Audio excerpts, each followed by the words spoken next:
Pag-usapan po natin ngayon itong mga bayarang DDS vlogger mo.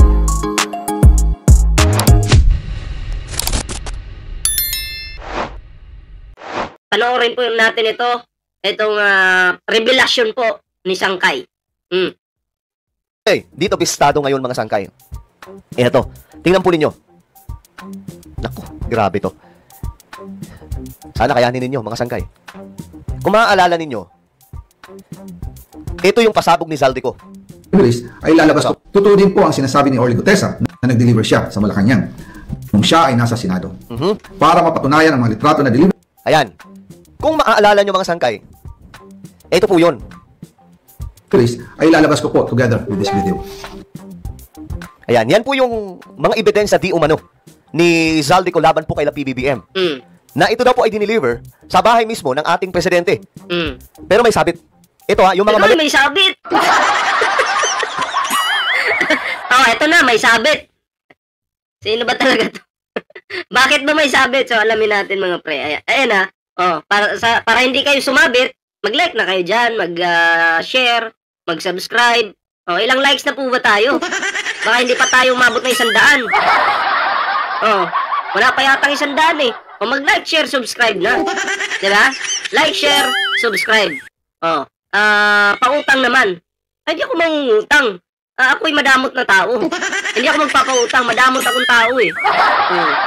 800 na tayo. 800 likes na. Maraming salamat po so, mag-like, share, subscribe na po kayo dyan. May ano po tayo dyan may TikTok, may Facebook. Ayan. So, tuloy po natin. Anong problema? letang to mga sangkay, nabisto na natin to. Pinaliwanag na po natin mga sangkay na yung iba, nakasale pa nga mga sangkay, mga bagong bili, tapos dinala lamang po dito mga sangkay sa lugar na to, pinicturan. Dapat yung mga, bobo din yung gumawa niyan eh. Bobo din yung gumawa niyan eh. Dapat yung mga presyo, pinagtatanggal muna. Diba? Pag walang 100, walang kita, hindi mabayaran. Sa totoo lang, hindi naman sa likes nakadepende yung yung kita dito sa YouTube, nasa views. 'Di ba? Kaya katulad ng mga DDS ginagamit ko. O inuuto-uto ko lang dito sa channel ko para pagkakitaan lang. Kasi alam nyo, sila yung produkto ko mga DDS. 'Di ba? Pagkakitaan ko lang sila, gaguhin ko lang sila, kwarta na. 'Di ba? Wala kayong magagawa. Mga uto-uto kayo eh. DDS kayo, mga kupal kayo eh. Lalo na pag may tatanga-tanga dyan sa social media, gagawin kitang produkto ko. Diba? Dina Montañez, shoutout po. Tuloy natin. Dito mga sangkay, nagkakabistuhan na po. Ngayon, sports car naman po tayo. Ito po, ito yung sports car, yung nasa gilid mismo. So, sino ang may-ari niyan mga sangkay? After po. Okay. Ngayon, tingnan na po natin. Sino may-ari niyan? Sabi niya, Bugok, adik, BBM, adik. Oo nga, adik nga si BBM. Oo, adik sa pagtulong sa kapwa. At si Digong din, adik din sa pagmamariwana. Yan yung kaibahan ni PBBM at Digong. Si Digong, nasan ngayon? Yung adik na Digong, adik sa marijuana, nakakulong. Dahil weak nga si PBBM eh. Kaya nakakulong si Digong.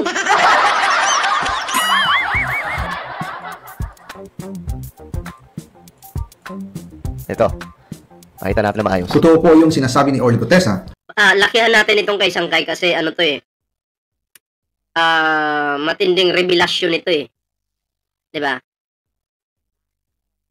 Para maklaro po ninyo. Okay. Yan. Na nag-deliver siya sa Forbes Park. Totoo din po ang sinasabi ni Orly Gutesa na nag-deliver siya sa Malacanang nung siya ay nasa Senado. Para mapatunayan ang mga litrato na delivery. Nakikita nyo mga sangkay, may 8 tapos L. Ito, dito na booking. Alam niyo ang kinagandahan ngayon mga sangkay? Mabilis na po eh. Madali na lamang po kasi ang information makuha. Ngayon, may mga nag-research. Of course, yung mga kababayan po natin matatalino. Ito na mga sangkay. Good day, sir. Di pala makakasend. Sabi dito, picture dito yung conduction sticker ng sports car sa video ni Zaldico. Ito daw po ay sa Davao Region. Naka-address. Pause ko lang. Davao Region pala naka-address eh. Palpak, pero sagutin ko lang to. Adik daw po sa pagnanakaw si Digong, sabi ni Danny Bito. Buti alam mo na adik si Digong sa pagnanakaw. So So, sa Davao region po pala ito. Yung ganyang klaseng number, di ba? Oh, sa Davao pala, booking! Oh, paano na yan, mga dides? Iyakan na naman. Oh, paano na yan? Oh, pagalitan niyo si Sangkay kasi siya yung nag-booking niya, no? Bahay ng isang representative ang may-ari. Ayan po mga sangkay yung May family pics pa sila digong sa likod. Meron ba? May family pics ba dyan? Totoo? Hindi ko napansin eh. number 8L960. Sabi dito, 8 represent na congressman ang may-ari. L naman is ito yung code ng Davao Region. Now, Naku. who's that congressman? Naku. Tanungin natin si Pulong. Si Pulong kaya yung tanungin natin. Pulong, sinong kongresista ito? Oh. Pulong, may alam ka ba? Sino ba itong kongresista na to na taga Davao daw? Oh. Baka may alam ka, Pulong Duterte, share mo naman sa social media mo. At gustong-gusto naming malaman kung sino itong kongresista na to. Pulong, please. Please, Pulong. Meron idol family picture. Meron ba? Meron ba? Wait lang. Nahihiwagaan ako sa mga comment niya eh. Wait lang i-check ko lang. Check ko lang kayong kay Zaldi ko. Yung kay Zaldi ko, i-check ko lang kung meron bang family picture. Ang nag-deliver papunta sa bahay nila Pangulong Bongbong Marcos at Speaker Martin Romualdez. Mag-insert o magpasok ng 100 merong record ang aking mga tao. Kanino kaya chinilas to? May pula, may brown. Totoo po yung sinasabi ni Orly Gutesa na nag-deliver siya sa Forbes Park. Totoo din po ang sinasabi ni Orly Gutesa. Family picture. Wala naman eh. Ang nakita ko lang dito, mga mga cartoon. Na nag-deliver siya sa Malacanang nung siya ay nasa Senado. Para mapatunayan ang mga litrato na deliveries ay Asan? lalabas ko po together with this video.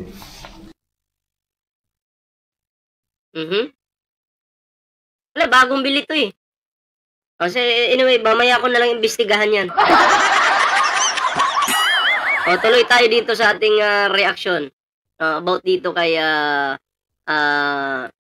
Sangkay. Okay. Na may-ari na ito. Picture frame. Pero walang larawan ng mga Duterte siguro. Sangkay, sino sa tingin nyo ang nagmamay-ari niyan? Ayan o. Ito hindi po mismo trip-trip lamang ito mga sangkay. Na parang paninira. Ito may mga reference. Ayan po. Nakalagay po mismo dito. Na ito ay galing sa Davao Region. Itong plaka na ito mga sangkay. So dito pistado na po. Aray ko. Aray ko! Sino may-ari na ito? May ano ba kayo? May aninag ba kayo na posibleng Kaya nga, wala pa tayong naaninag, pero tanungin natin si Pulong. Baka malay mo, si Pulong may naaninag. O baka tulungan tayo. Ano nitong sports car? Ang problema sa scriptwriter ni Zaldico, may mga bagay siyang hindi natatanggal. Sobrang tanga nga eh. Tanga. Pwede naman sanang takpan to. Pwede sanang takpan to. Kaya nga lang hindi po nila ginawa.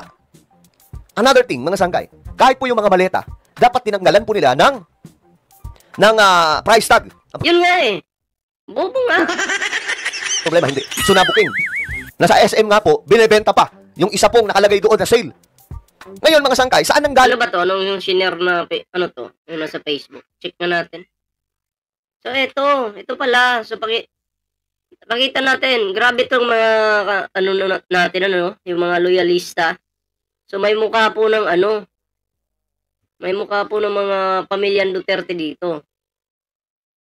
Pakita ko po sa inyo, pakita ko po.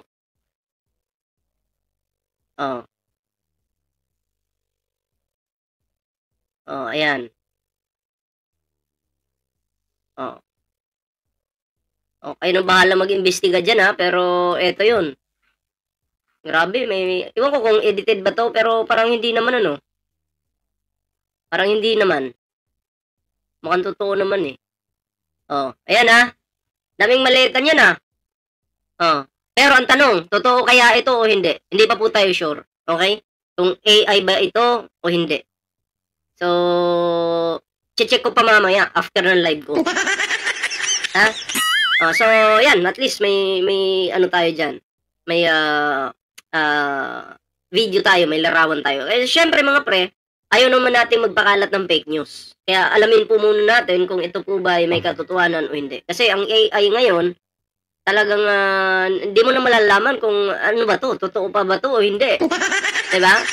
Kasi ang titingnan lang po natin yung lumalabas po doon sa ano ni Zaldico. Doon sa kanyang video. Pero kung may iba pang larawan na lumabas na hindi na po kasama doon sa nilabas ni Zaldico, eh mahirap pong paniwalaan yan. Baka mamaya pain lang ng kalaban yan para makasuhan tayo ng cyber libel.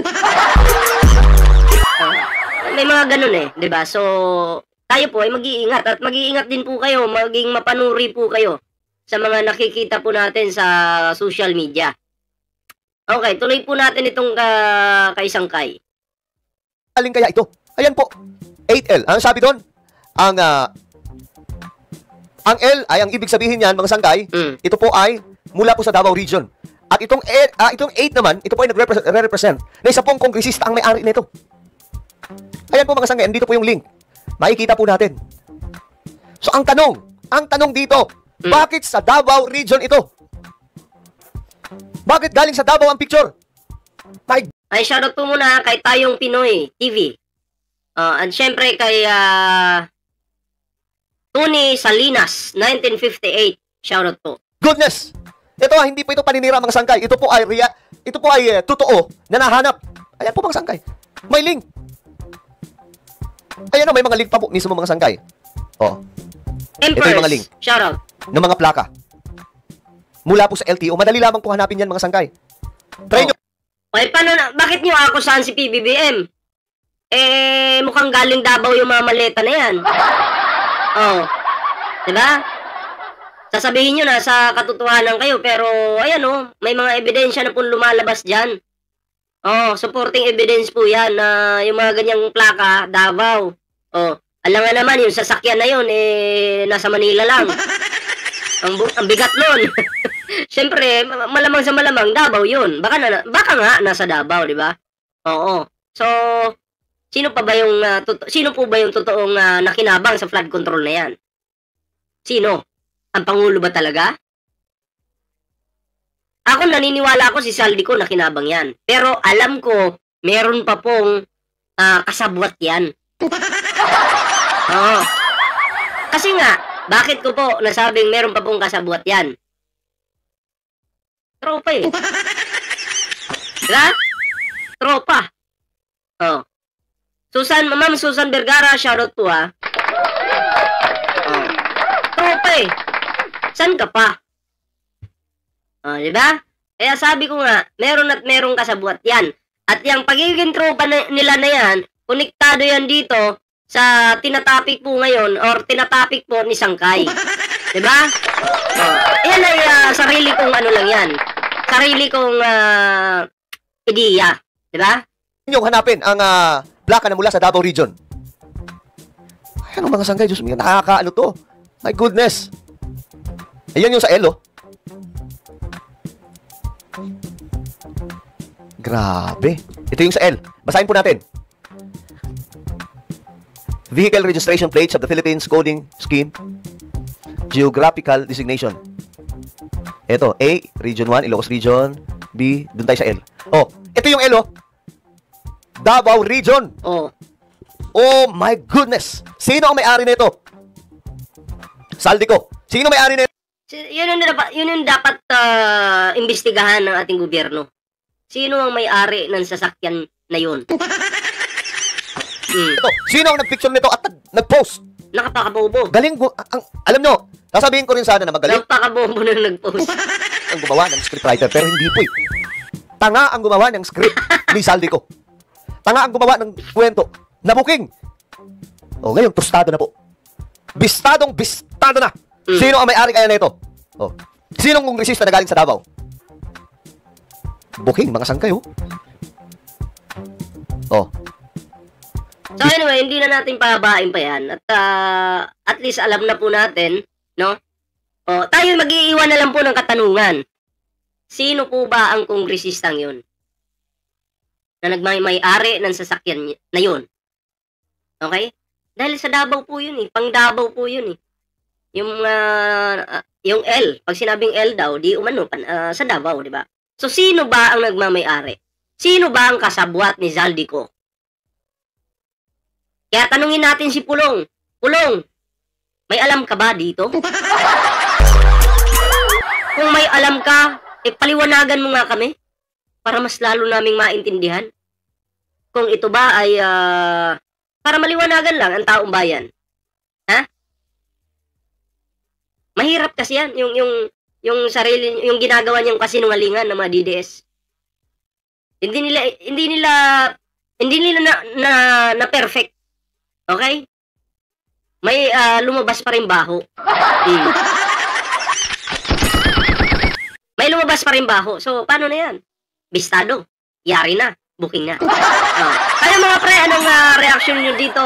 Comment down below para naman mabigyan natin ng mabasa natin yung mga komento.